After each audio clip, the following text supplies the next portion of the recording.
जय माता रानी की दोस्तों, आप देख रहे हैं आपका अपना YouTube चैनल सतयुग ज्ञान। दोस्तों, शारदीय नवरात्रि शुरू होने वाले हैं और दुर्गा माँ की पूजा के ये 9 दिन हम उनको समर्पित करते हैं।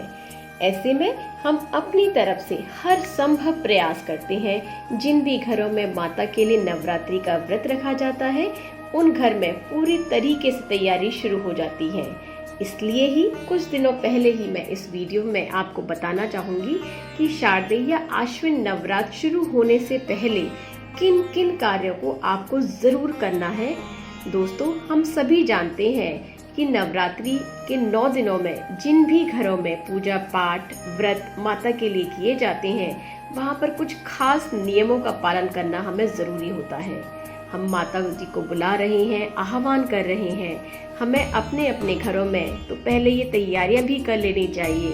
तो हम आपको इस वीडियो में यही बताने जा रहे हैं कि पहले हम क्या कार्य नवरात्रि शुरू होने से पहले जरूर करें, किन नियमों को अनदेखी ना करें जिनसे हमें कोई संकट ना आए। दोस्तों, वीडियो शुरू करने से पहले अगर आपने हमारे चैनल सतयुग ज्ञान को अभी तक सब्सक्राइब नहीं किया है तो दोस्तों जल्दी से चैनल को सब्सक्राइब कर लें और बेल आइकन को दबा दें ताकि आपको नई नोटिफिकेशंस वीडियो की मिलते रहें।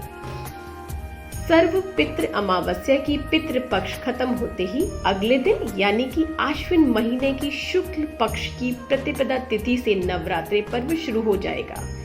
साल में पड़ने वाली 4 नवरात्रि में से आश्विन महीने की नवरात्रि का खास महत्व होता है, क्योंकि इसमें माँ दुर्गा की आराधना करने के साथ साथ उत्सव भी होता है। इस दौरान धर्म शास्त्रों के कुछ रूल्स एंड नियम हैं जिनका पालन करने के लिए हमें कहा गया है। दोस्तों, नवरात्रि शुरू होने से पहले हमें अपने घरों को अच्छे से साफ सफाई अच्छे तरीके से कर लेनी चाहिए। आमतौर पर ऐसा कहा जाता है कि दीपावली में माता लक्ष्मी के आगमन से पहले अपने घर को पूरे तरीके से स्वच्छ रखना चाहिए। तो दोस्तों, ऐसे ही आपको नवरात्रि में इसी प्रकार से अपने घर को हर तरीके से शुद्ध रखना होता है। नवरात्रि का व्रत शुरू करने से पहले घर की सफाई का मतलब होता है दोस्तों अच्छे तरीके से घर को साफ कर लें। जितनी भी अशुद्ध चीजें हैं, तामसिक भोजन अगर घर में किया जाता है जैसे लहसुन प्याज, इन सब को हटा दें। घर में हर तरफ शुद्धता स्वच्छता भरनी चाहिए नवरात्रि शुरू होने से पहले ही। दोस्तों, अब दूसरा कार्य जो आपको ध्यान से करना है। नवरात्रि में अगर आप माता रानी जी के लिए व्रत रखते हैं, नवरात्रि का व्रत रखते हैं, चाहे 9 दिनों का, 1 दिन का, 2 दिन का, कई लोग अपने हिसाब से अपनी मर्जी से रखते हैं। कलश स्थापना की जगह का रंग का खास ख्याल रखना होता है। मतलब जहां आप कलश स्थापना करें वहां की दीवारें हल्के रंग की हों।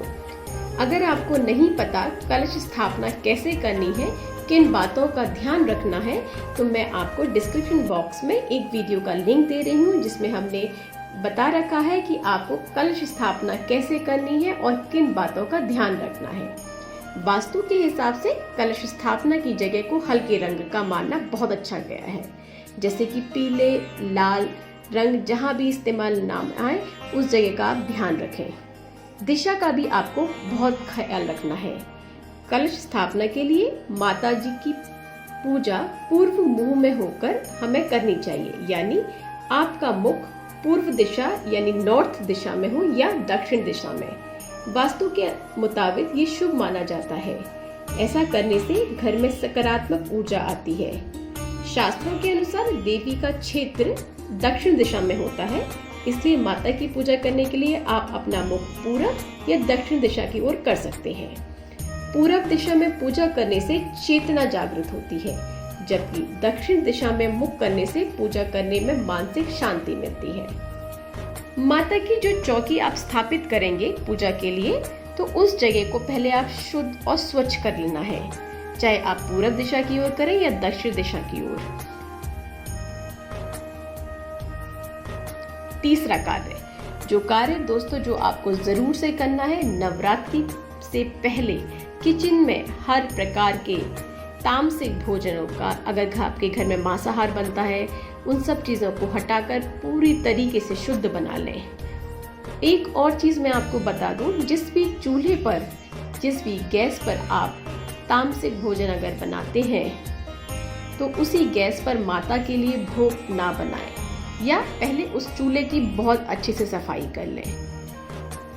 इस बात का आपको खास ख्याल करना है, या तो आप पहले से एक स्टोव की व्यवस्था कर लें। अगर आप व्रत करना चाह रहे हैं, शुरू करना चाह रहे हैं, तो आप फलाहार भी अलग से गैस पर जो शुद्ध हो उस पर ही बनाएं। माता का भोग भी उसी पर बनाना चाहिए। तो इसकी व्यवस्था आपको अपने किचन में पहले से करनी है। सनातन धर्म मानने वाले लोग यदि नवरात्रि का व्रत ना भी रखें तो इस दौरान लहसुन, प्याज, नॉनवेज, शराब का सेवन गलत माना गया है। यदि घर में घट स्थापना की गई है तो इस नियम की अनदेखी करना भी काफी बड़ा संकट माना गया है। चौथी बात, देवी की पूजा करते समय काले कपड़े ना पहने। साथ ही व्रत रखने वाले ब्रह्मचर्य का पालन करें। नवरात्रि का व्रत रख रहे हैं तो इस दौरान बाल, नाखून ना काटें।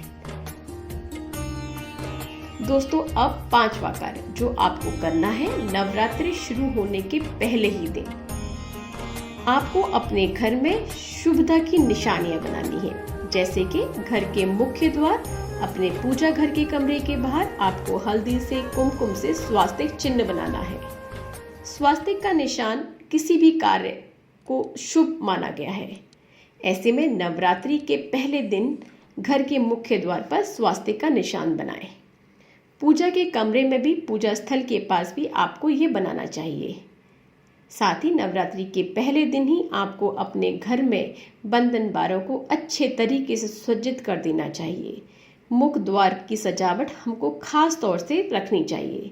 देखिए ना, हम माता को आह्वान करके हम बुला रहे हैं। जैसे मैंने आपको बताया कि हम दिवाली पर बुलाते हैं लक्ष्मी माता को, उसी प्रकार माँ दुर्गा के आगमन के लिए भी हमको साफ सफाई से अच्छे से तैयारियां करनी है। पहले से ही मुख्य द्वार पर अच्छे से सफाई कर सजावट करनी है, शुभता की निशानियों में बंधन बानों के साथ। दोस्तों, अब छठा कार्य जो नवरात्रि शुरू होने से पहले जो आपको ज़रूर से ध्यान से कर लेना चाहिए। अगर आप नवरात्रि के व्रत करना चाह रहे हैं तो आपके घर में माता की मूर्ति अगर है, प्रतिमा है, फोटो है, जो भी है, अगर वो है तो अच्छी होनी चाहिए। मतलब किसी प्रकार से खंडित, टूटी फूटी नहीं होनी चाहिए। और अगर आपके नवरात्रि व्रत शुरू कर लिया है और अब वही प्रतिमा है, तो अब यही प्रतिमा आपके पास है, तो उसी प्रतिमा में पूरा व्रत संपूर्ण करने की सोच रहे हैं, तो ऐसी भूल आप कभी ना करें। कभी भी नवरात्र व्रत करने से पहले आपको अपने घर में माता की प्रतिमा को पहले देख लेना चाहिए कि जो फोटो है वो कहीं से खंडित तो नहीं है। अगर ऐसा है तो पहले से ही माता की प्रतिमा या फोटो, जो मूर्ति आप लाना चाह रहे हैं, उसका आप प्रतिमा अच्छे से देख लीजिए। कलश स्थापना वाले दिन ही उसी को स्थापित करें और उसी की पूजा आराधना करें। दोस्तों, अब इसी तरीके से पाठ के लिए है। जैसे आप दुर्गा चालीसा का पाठ करते हैं, मंत्रों का जप कर रहे हैं, तो जो किताब आप यूज़ कर रहे हैं उस किताब को भी देख लेना चाहिए, क्या वो एक सही अवस्था में है, कोई उसका पन्ना खराब तो नहीं है, कहीं से फटी या पुरानी तो नहीं है। तो आप एक बिल्कुल अच्छी सी किताब लाएं, अगर खंडित हो गई है आपकी किताब, और उसकी तैयारी आप पहले से रखें। नवरात्रि शुरू होने से पहले आपके घर में जो भी खंडित मूर्ति, प्रतिमा या किताब होती हैं दोस्तों, आप उनका विसर्जन कर देना चाहिए। तो दोस्तों, ये थी कुछ महत्वपूर्ण जानकारियाँ जो कि नवरात्रि शुरू होने से पहले आपको कर लेनी चाहिए, जिससे आपकी पूजा में कोई विघ्न बाधा ना आए। दोस्तों, कुछ और बातें हैं जिनका हमें ज्ञान होना बहुत आवश्यक है। धर्मशास्त्रों में बताया गया है कि किन लोगों को व्रत रखना है और किन लोगों को व्रत नहीं रखना है। यदि आपके घर में किसी की मृत्यु हो जाए तो 13 दिन तक का सूतक रहता है।